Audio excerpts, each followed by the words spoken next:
Hola! Welcome back to the office. You in here with yours truly? Yes. As I'm the man in the spinning chair.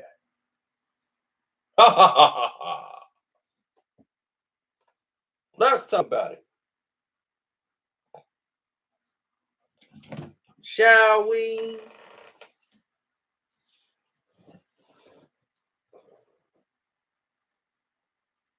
Now, I've always spoke about all of the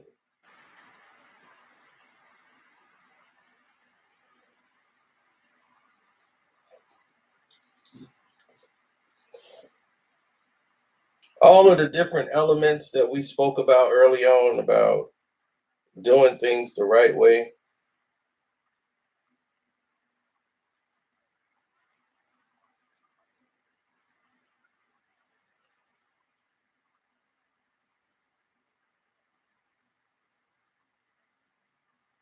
And branding deals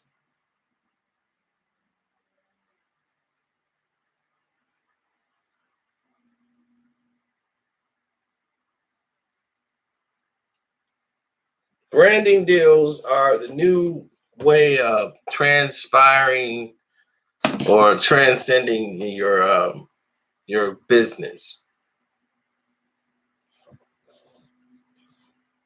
Now, these new branding deals have normally been for athletes, actors, entertainers, people with notoriety.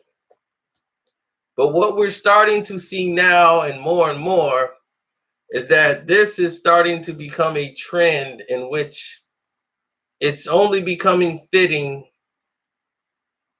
to those people who have more to offer. People who have internet channels, websites on YouTube, these people who are not even celebrities are now getting branding deals, which is huge because that means you can have a relationship with a company and promote their products and do just as much as an entertainer or an actor.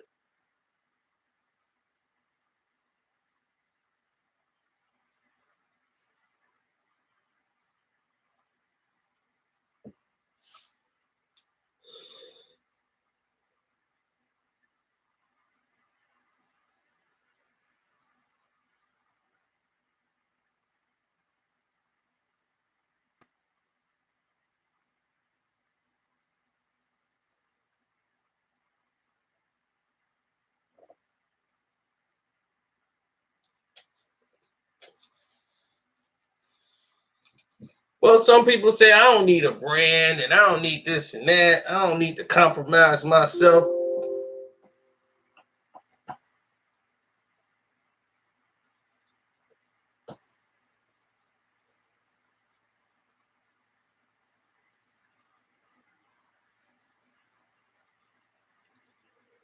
Well, what do most people think when they think of like branding? Right? Brand your business name or marketing and advertisement. Whatever you're selling, whatever you're pushing, you need to position yourself to be a potential benefit to your clients or to your customers or whatever you're selling. And you have to surround yourself and build a team with people who know how to market what your service is, what your product is, or you know how to market what they have. Because if you know how to market what they have, then you can be able to push that and say, okay, well, I know what they want, so I know how to give it to them. And this is how to give it to them.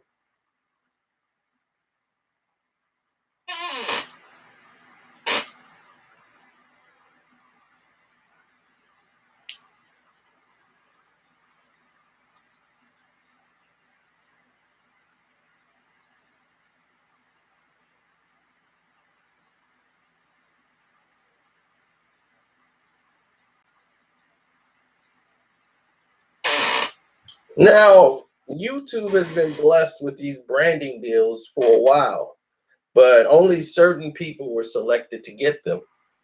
It took a certain type of structuring and partnering with people with brands, and you're doing some cross creating with other people. And in the past, it was thought to be a financial opportunity, just like I said, for famous people. And now, because of YouTube and social media, the gram, all you guys have opportunity.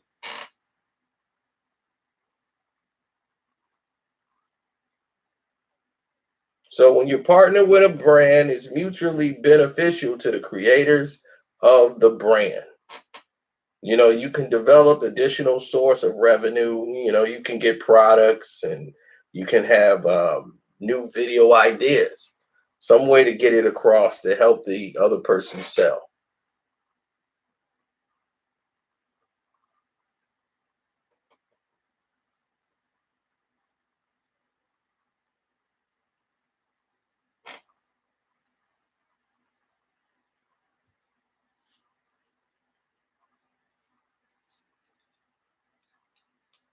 Yeah, but one thing with brand deals is that you have an obligation.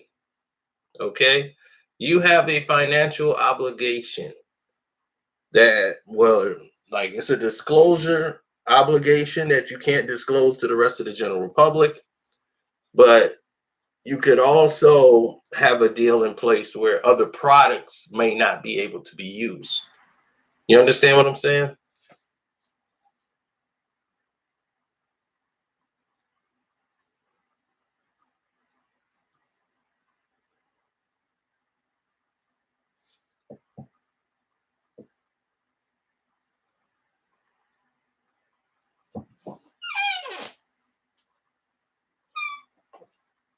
Time to WD-40 this chair.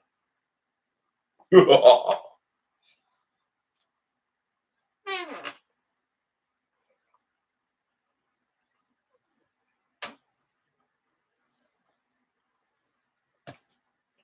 have to be politically correct if you need to be politically correct.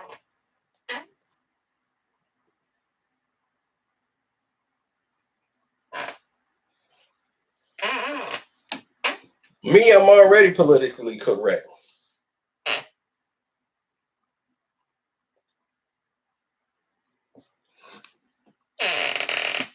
I understand the world of business. I understand not affecting or damaging a brand.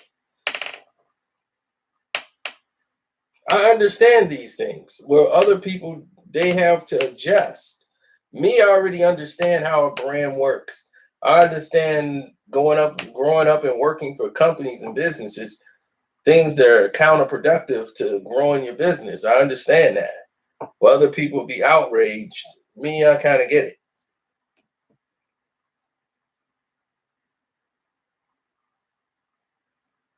And that's what people have to open up. You got to understand, if you're doing this for fun and entertainment, or you doing this for a business, or if you're trying to go into the world of business, don't get mad at the business for being a business. Do you understand? That's what people gotta, like, get themselves in their heads around.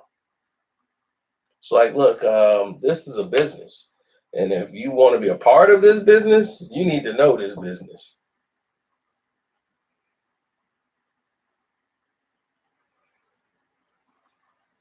I mean, the thing is, no one can force you to do anything. It's up to you if you want to do it or not.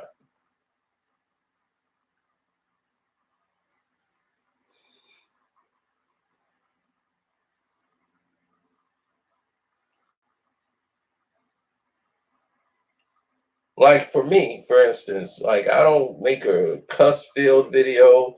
I'm not drinking and smoking weed on the videos. I don't do any of these things. I don't have these habits. So for me, it's very easy to make these adjustments.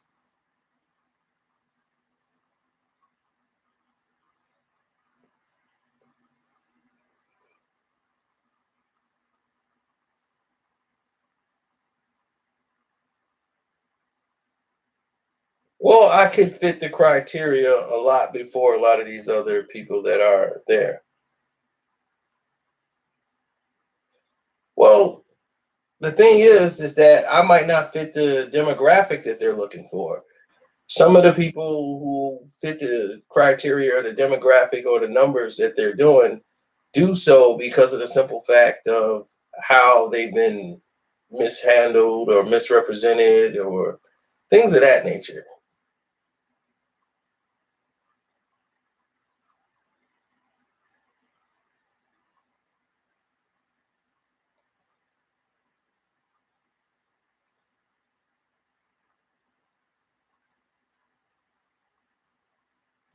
Right. The way I am in real life is the way I am on video. So I don't have to promote these products or certain things that I don't believe in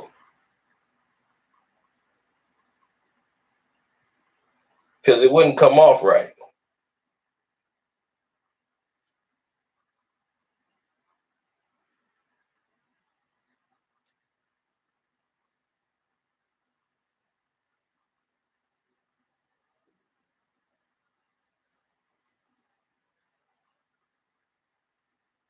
Well, I don't live in the casino. He's like, why no more casino? I don't live in the casino.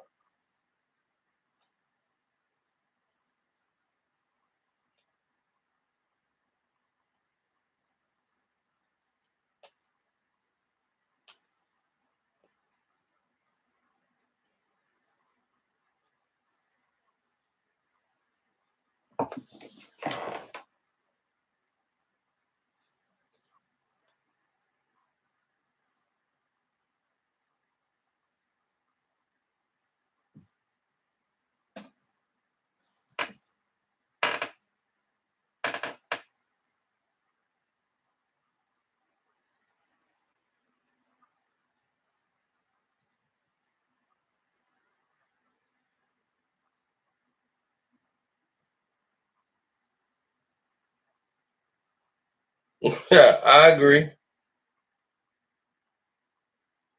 You say they damaged Pepsi's brand. Nope, they actually don't. If this was years in the past, let's say if this was 1990, there's no way in hell you're gonna see Cardi B represent Pepsi. If this was 2000, you don't see nowhere where Cardi B represents Pepsi. And the year 2010 into now, those things have changed. Music has become more perverse, and it's not even about anybody doing the song now. The artists come out when the curtains open, you just see their booty shaking.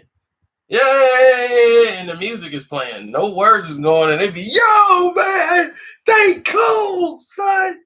Yeah, she's bad. And people just waving their hand. So that's the new song. And because it's become this way, the guys are becoming more perverse. They're wearing purses on stage with neon clothes. And they're wearing Prada and Gucci and all these feminine brands of clothing. And they're getting all the money. And they're getting branding deals.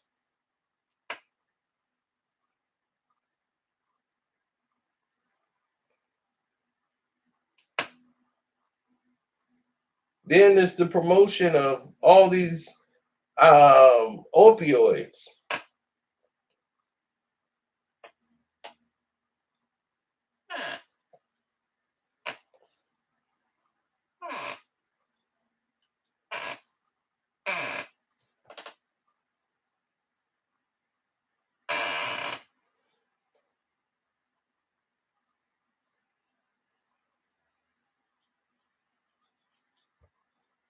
Well, apple bottom jeans, the thing is, that was promotion for a brand. You know, if you're promoting your own brand, absolutely. Nelly he made more money off apple bottom jeans than he was off records. At that time, people didn't realize that he was making a lot of money off apple bottom jeans.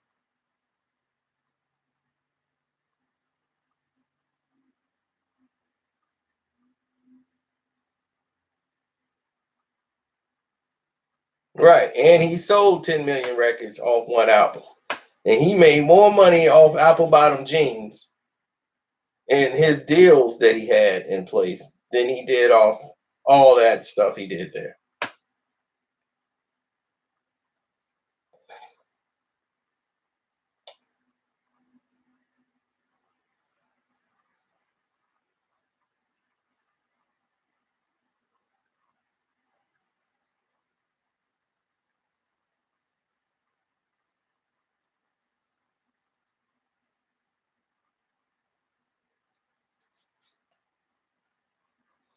So the apple bottom jeans caused his revenue stream to go higher because he had Vocal.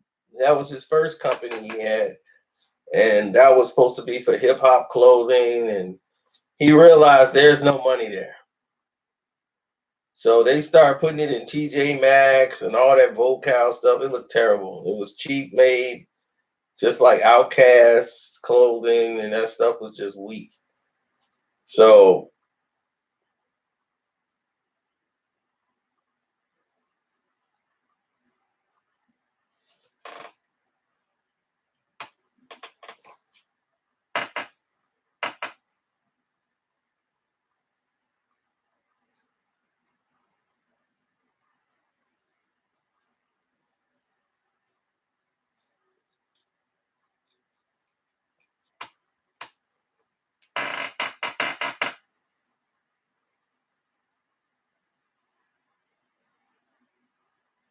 yeah, well, you got to look at it from a lot of perspectives. You look at it from a business perspective, these brands helped Nelly grow. He had the apple bottom jeans, he had the batters up, he had a lot of different club songs. So his products were selling, but the Vocal wasn't moving the way it should have, but the apple bottom jeans were. And this led to his jeans being ripped off by bootleggers, even Beyonce.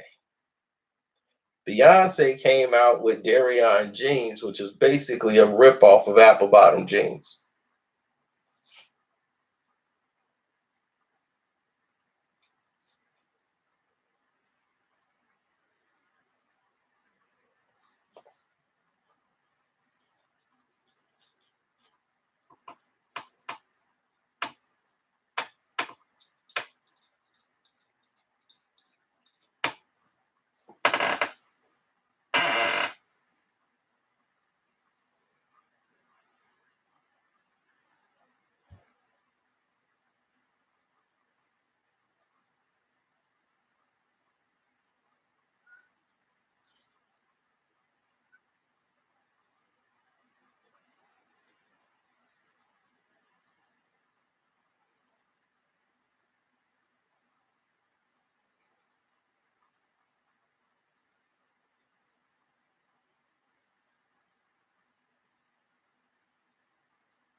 T.I. made a lot of money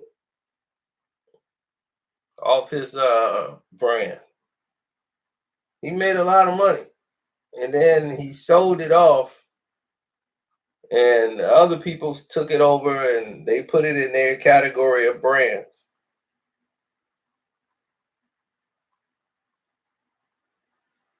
See, brothers are they're afraid of success. Some people are afraid of it. People build stuff up just to sell it. Like, I'm gonna build it up and I'm gonna get rid of it. It's like, man, if you would have actually tried to keep it, see, they want you to give it up. If you build something that works and you sell it, yeah, you get the money, but then your money stops. Then you got to go figure something else out. But had you kept it and had a percentage of some type of ownership into it,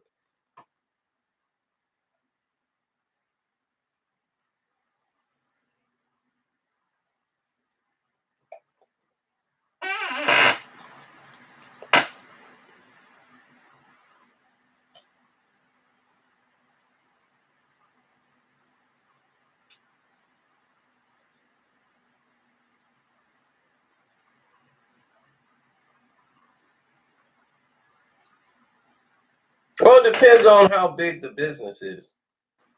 Uh, like if we're partnering with a bunch of people, I try to take 4%. I don't want no more than 4% because that protects you when you go against lawsuits and things of that nature. If you're in a big company and say the company get hit with a lawsuit, all you're making is 4%.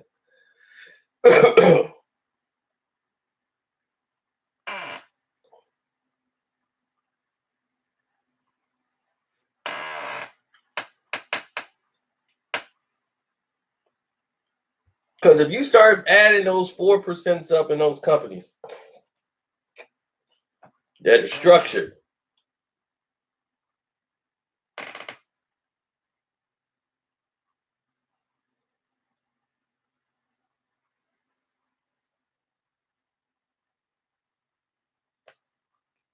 Jordan owns his own brand.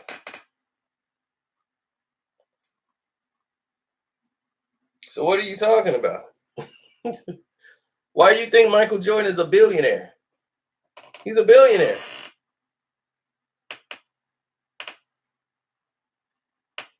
He finally got smart and decided to sell a large portion of the Charlotte Hornets as he realizes this is going to be a financial hole he's not going to get out of. So he's able to sell portions of the Charlotte Hornets to a buyer.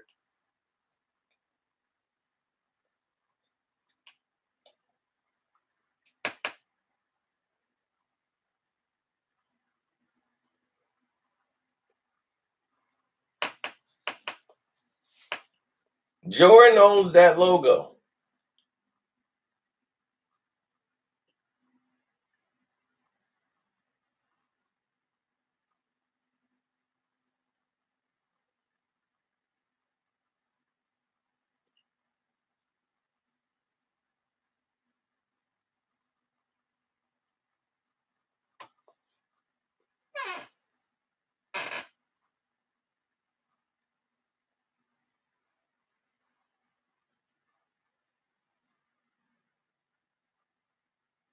Why would he go without Nike?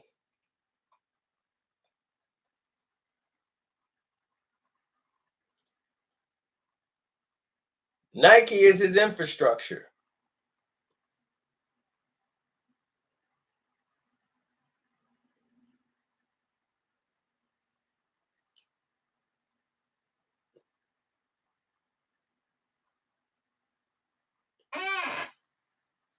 I mean, that's his company. No one questions, is it Michael Jordan's company? It's his.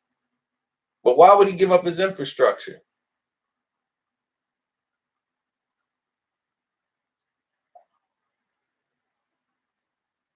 Oh, thanks, Mr. Bridges, and thanks for your super chat donation. And you said Busy Bone was on the Breakfast Club. I missed it because I don't really watch the Breakfast Club, but because it's Busy Bone, I do want to check that out.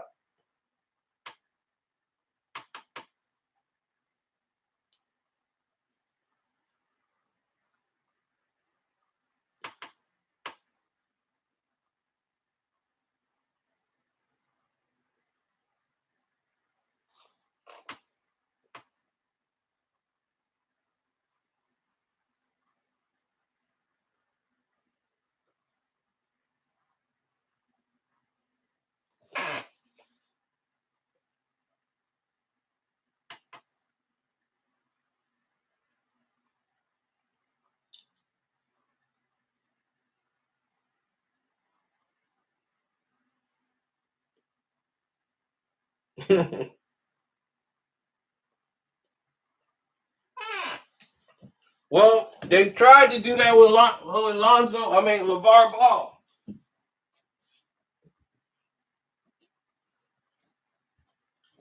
You know, what LeVar Ball tried to do was dumb. It's an idea you do when you have financial backing. That's why when his partner said this guy has no sense of running a business, I believe him. This man told Nike, like, you could be a part of what we're doing here at the Ball brand. You can't tell Adidas, Nike, these guys can smother your entire business. They just knew you were stupid enough to fall and fail. They knew that was going to be a failure. They were like, we're helping you out. They were going to start off with their own brand. Big Baller Brand would have been their own thing under Nike. What Michael Jordan had to get down the road, they were coming through the door with. They were willing to say, okay, you want to do your Big Baller Brand, we'll partner with you and we'll get a percentage, and then you know, that's your company. Which means that you're going to be making the majority of the money. They're getting a portion. And you were like, no, we going to give you this much.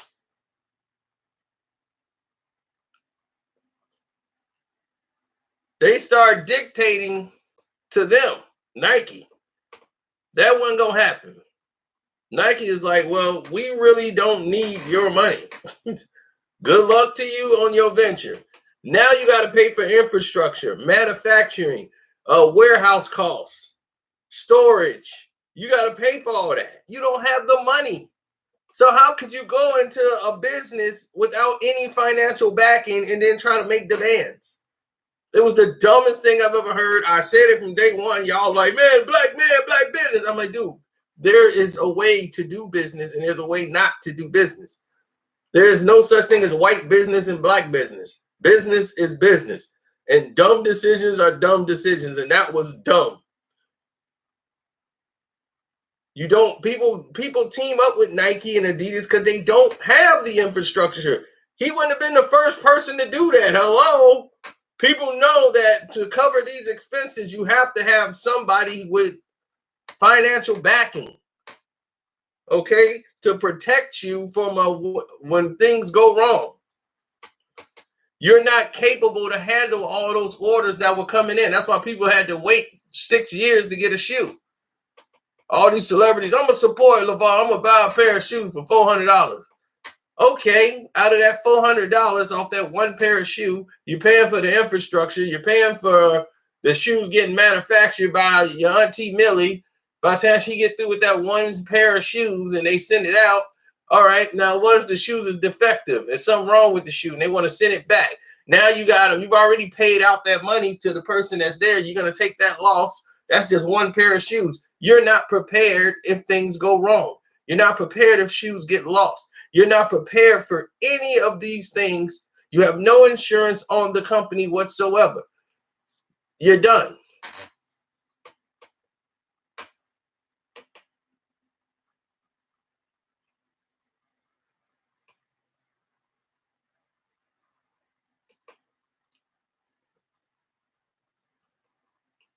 So my advice to the rest of you in the world is get smart.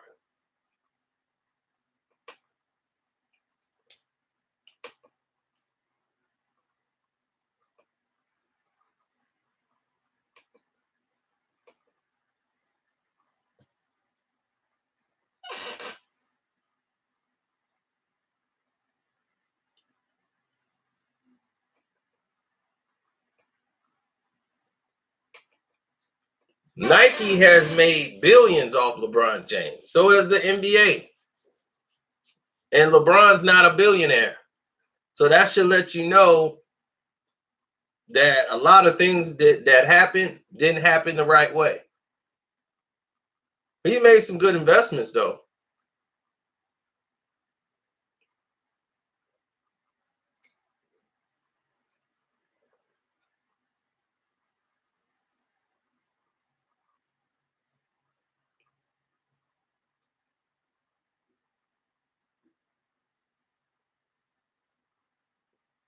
He's only 35.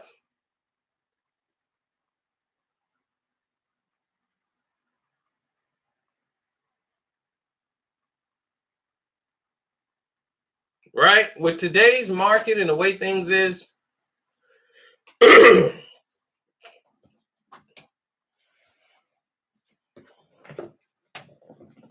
today's athletes get paid more than the athletes of yesterday.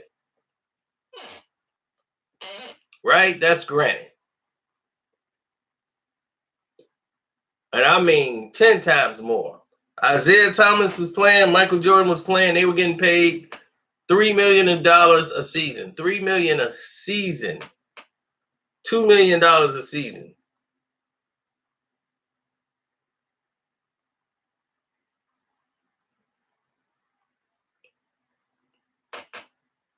Then players start coming through the door getting 30, 40, 50 million, and they could barely play. $100 million contracts. Why are there players in the 80s and 90s got more money than the players today? Does that make any sense to anybody?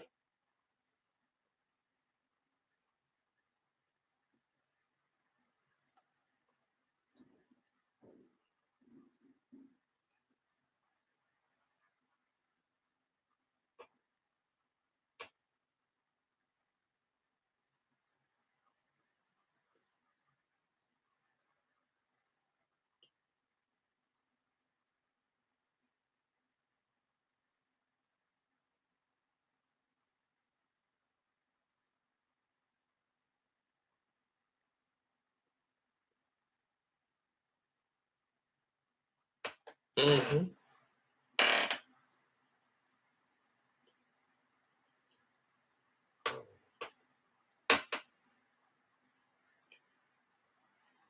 It would never work because guys don't know how to work together. Guys don't know how to split the pie. Ego gets involved.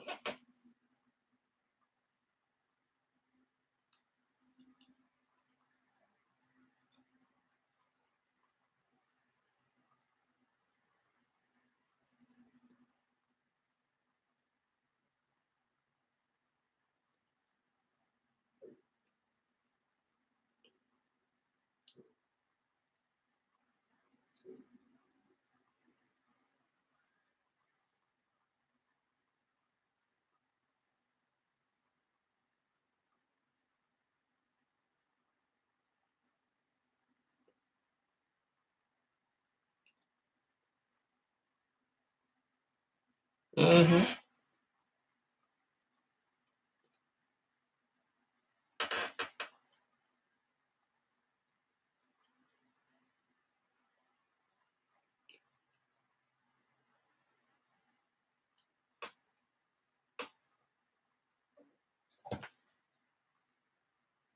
Stay hungry, my friends. Now I just got a WD-40 to chair.